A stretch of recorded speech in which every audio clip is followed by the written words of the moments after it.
25 октябрь 2025 жылы кешкі сағат 18:00 уақытысында көршілер көмек сұрап шақырды. Дер кезінде полиция қызметкерлері келіп, учаскелік инспектор Темірлан атты азамат қызметкер және тағы да бір қызметкер, учаскелік инспектор. Үшеуміз Закир атты азаматты құтқарып алдық. Үйдің төбесінде өрт болып жатқан жерден дер кезінде шығарып алдық.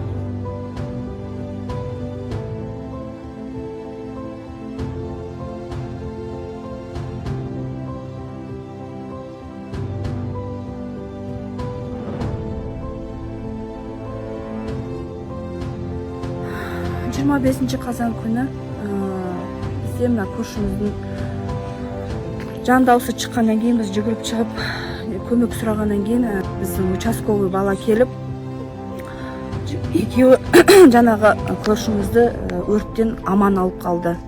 Участковый балаға мың алғыс.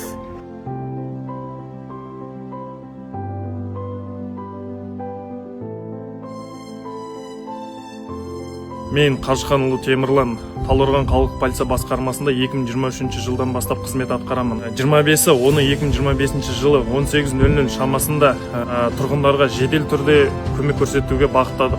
Үйге жеткен уақытта 811 участокта үйде жанып жатқанын көріп, үйде азамат бар екенін айтты.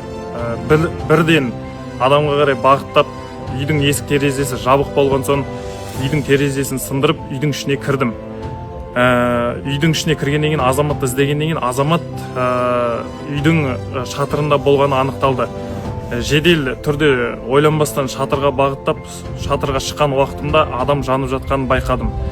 Сол адамға көмек көрсету аясында шатырдан алып түсіп, көтеріп далаға алып шықтым. Бірінші көмегімді көрсеттік. Қазіргі уақытта Талдықорған қалалық емдеу орталығында.